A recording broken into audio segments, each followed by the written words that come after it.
Toshkent viloyatlarining birida dahshatli fojia ro'y berdi. Assalomu alaykum hurmatli tomoshabin. O'zbekistonda sodir bo'layotgan eng muhim ma'lumotlardan doimiy xabardor bo'lmoqchimisiz? Hoziroq 3:5 uz kanaliga obuna bo'ling va bizni kuzatishda davom eting. Toshkent viloyati Piskent tumani hududidan o'tgan Toshkent-Bekobod yo'lida haydovchi rulda uxlab qolish oqibatida o'zi va yana bir yo'lovchi halok bo'ldi.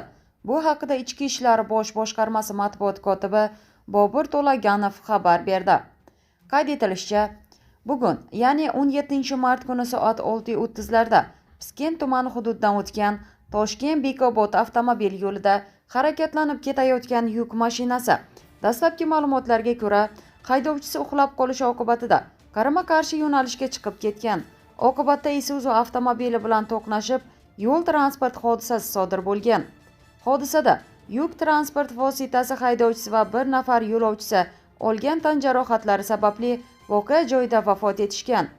Bildirilishicha, zudlik bilan voqea joyiga Toshkent viloyati Sog'liqni saqlash boshqarmasi malakali tibbiy xodimlari, viloyat ichki ishlar bo'limi boshqarmasi, favqulodda vaziyatlar boshqarmasi va boshqa tashkilot mas'ullari jalb etilib, yo'l transport hodisasining barcha ishtirokchilariga birinchi tibbiy yordam ko'rsatilgan va shifoxonaga yetkazilgan. Voqea yuzasidan qo'shimcha o'rganish va zaruriy chora-tadbirlar ko'rilmoqda. Eslatib o'tamiz, avvalroq Jizzax viloyati Sharof Rashidov tumani hududidan o'tgan M39 avtomobil yo'lida Matiz haydovchisi uxlab qolib, yuk mashinasi bilan to'qnashganda, oqibatda Matiz haydovchisi og'ir tan jarohatlar olib vafot etgan.